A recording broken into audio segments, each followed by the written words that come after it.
Hello everyone, जैसा कि आप सब ने मुझे बोला था कि कुछ एमसीक्यूज़ इंग्लिश नेट के लिए, पीजीटी टीजीटी के लिए, या फिर जो है हिस्ट्री ऑफ इंग्लिश लिटरेचर पे कुछ वीडियोस बनाइए जिसमें कि क्वेश्चंस हों। तो होपफुली ये वीडियो आपके लिए यूज़फुल रहने वाली है। तो आप ये कमेंट सेक्शन में मुझे ज़रूर बताइएगा कि आपको कैसी लगी वीडियो। तो करते हैं शुरू। फर्स्ट क्वेश्चन है, the key word that characterized the romantic movement was fancy, imagination, inspiration या डेकोरम। तो इसका आंसर है imagination. So the key word that characterized the romantic movement was imagination. Imagination.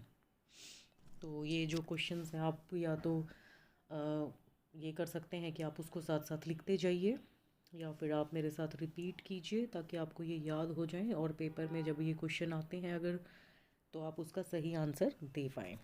तो चलिए करते हैं second question. Wordsworth's theory of poetry appears in Wordsworth's theory of poetry appears in तो इसका आंसर है preface to the lyrical ballads. Preface to the lyrical ballads पूरा बोलते हैं इसको। Wordsworth's theory of poetry appears in preface to the lyrical ballads। जैसे कि आपको पता है, all these poems are written by Wordsworth। So let us move towards next question. The concept of otherness is related to which of the following theories? The concept of otherness is related to which of the following theories? So the concept of otherness is related to feminist theory, psychoanalytic theory and ethnic criticism. So the concept of otherness is related to feminist theory, psychoanalytic theory and ethnic criticism। तो इसका answer हो जाएगा all of the above answers are correct। All right, let us move towards next question. What is the main function of literary theory? Literary theory का main function क्या है? तो इसके सारे ही आंसर्स करेक्ट हैं। तो कौन कौन से हो जाते हैं मेन फंक्शन लिटरेरी थ्योरी के? To formulate relationships among an author, a reader and a literary work, and to understand the importance of the formal elements of literary structure, and to understand the role of sexuality, gender, race and ethnicity in literary study. So the main function of literary theory is to formulate relationships among an author, a reader and a literary work, to understand the importance of the formal elements of literary structure, and to understand the role of sexuality, gender, race and ethnicity in literary study। तो इस question में जो है हम literary theory के main functions के बारे में जान पाएंगे, तो ये हमें याद भी हो जाएंगे साथ में। So let us move towards the next question. Is Dryden's essay of dramatic poesy a work of is Dryden's essay of dramatic poesy a work of. So इसका आंसर है कंपैरेटिव क्रिटिसिज्म। तो ड्राइडन का जो एसे of dramatic पोएजी है वो work है comparative criticism का। तो इसका आंसर सी हो जाएगा। So Dryden's essay of dramatic poesy is a work of comparative criticism. All right, who was the first literary critic who said that art is twice removed from reality? तो कौन first literary critic था जिन्होंने बोला था art is twice removed from reality? ये history of English literature में शुरुआत में ही आ जाता है और ये बोला था प्लेटो ने। So Plato said art is twice removed from reality. करते हैं next question. The name ars poetica, art of poetry, was given to Horace's epistle to the Pissos by Quintilian. Quintilian. So जो ars poetica book थी, जो art of poetry है basically, उसको जो हॉरेसिस epistle में जो पिसोस ने जो की थी उसको किसने नाम दिया था आर्स पोइटिका? क्विंटिलियन ने। क्विंटिलियन ने। So our next question is, from whom did new historicists draw the idea of self-regulating systems? From whom did new historicists draw the idea of self-regulating systems? तो इसका answer है Claude लेवाई straws. Claude लेवाई straws. तो idea जो था new हिस्टोरिसिस्ट ने जो draw किया था सेल्फ रेगुलेटिंग सिस्टम्स का, उसका आइडिया किसने दिया था? क्लॉद लेवाई स्ट्रॉस ने। So okay, next question. With which feminist theorist is gynocriticism most closely associated? With which feminist theorist is gynocriticism most closely associated? So it is associated with Ellen Showalter. So feminist theorist gynocriticism is mostly closely associated with Ellen Showalter.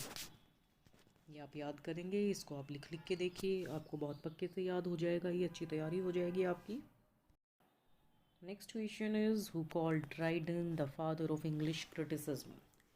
किसने कहा था Dryden को father of English criticism? तो doctor Johnson ने उनको उपाधि दी थी father of English criticism. Doctor Johnson said Dryden the father of English criticism. Next question is who accused Aristotle of social snobbishness and arrogance? So Arthur Miller ने उनको जो है आरोप लगाया था अरिस्टोटल को कि वो जो है समाज में जाके दिखावा करते हैं झूठा और एरोगेंट हैं, काफ़ी अकड़ उनमें है, अकड़पना दिखाते हैं. तो आर्थर मिलर ने उनको सोशल स्नॉबिनेस और एरोगेंस का जो है आरोप लगाया था अरिस्टोटल के ऊपर. Next question is with which theorist is the concept imaginative geography associated? तो किस theorist के साथ जो concept है imaginative geography का वो associated है? तो वो है एडवर्ड सैड के साथ, Edward Said. Next question is ultimately the literary theory of deconstruction argues that ultimately the literary theory of deconstruction argues that. तो इसके सभी आंसर्स करेक्ट हैं, तो हम सारे पढ़ेंगे. तो जो लिटरेरी थ्योरी ऑफ डीकंस्ट्रक्शन है वो क्या कहती है कि texts are always heterogeneous, the meaning of a text always relies on context, any system for the production of meaning is inevitably bound by context yet also limitless. तो text जो है वो हेटेरोजीनियस होते हैं, होमोजीनियस नहीं होते, एक जैसा नहीं होता है, और जो जैसा कॉन्टेक्स्ट होगा उस पर मीनिंग उसका जो है रिलाई करेगा. तो इस तरीके से इसके सभी आंसर्स करेक्ट हैं. Okay, next question is name the author of the new criticism. कौन है द न्यू क्रिटिसिज्म का ऑथर? तो John Crowe Ransom. John Crowe Ransom is the author of the new criticism.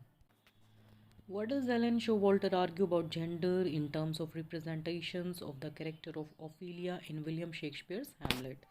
तो एलन शोवाल्टर क्या argue करते हैं gender के बारे में जब वो ओफेलिया के कैरेक्टर को रिप्रेजेंट कर रहे हैं विलियम शेक्सपियर के हैमलेट में?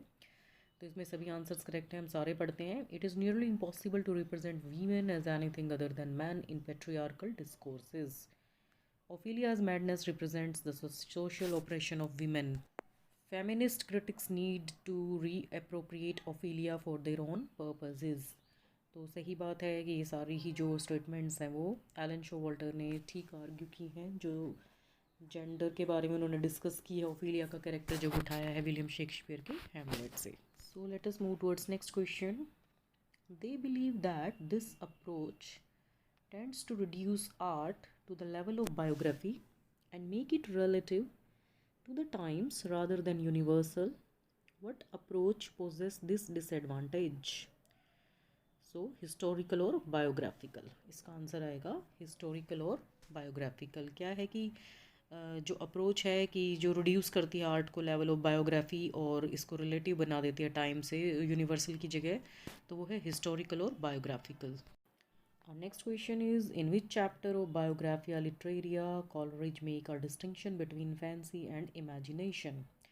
किस चैप्टर में बायोग्राफिया लिटरेरिया नामक पुस्तक के कॉलरिज ने डिस्टिंक्शन की है फैंसी और इमेजिनेशन के बीच में? हालांकि बहुत सिमिलर मीनिंग निकलता है दोनों का, देखने में एक जैसे लगते हैं, तो कुछ डिफरेंस जो है वो कॉलरिज ने डिस्टिंक्शन किया है, तो वो है चैप्टर 13 बायोग्राफिया लिटरेरिया का, जिसमें कि उन्होंने डिस्टिंक्शन की है फैंसी और इमेजिनेशन में.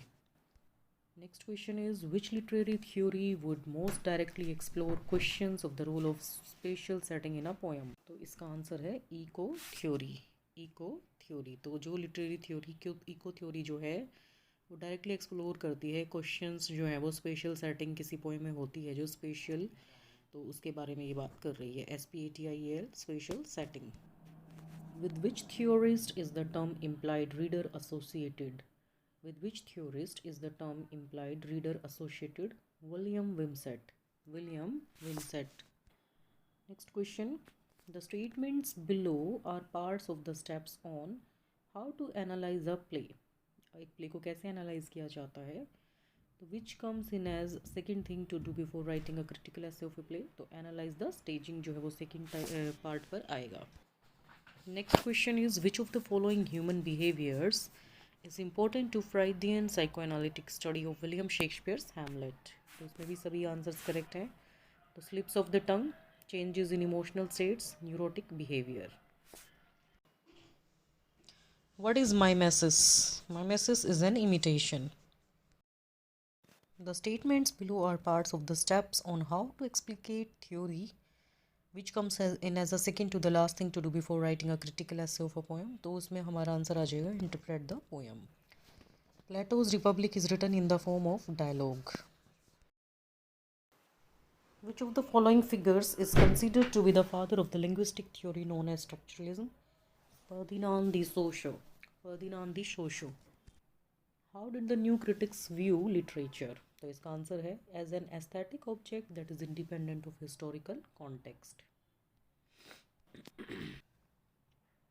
The statements below are steps on how to read and understand an expository essay, which comes in as an initial thing to do before writing an expository essay.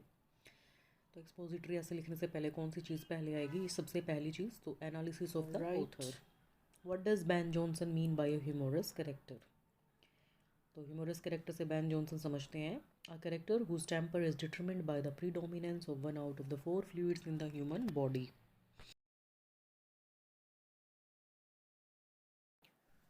To whom poetry is the spontaneous overflow of powerful passion. तो ये Wordsworth के लिए है. ये जो statement है ये Wordsworth ने दी थी, विलियम वर्ड्सवर्थ.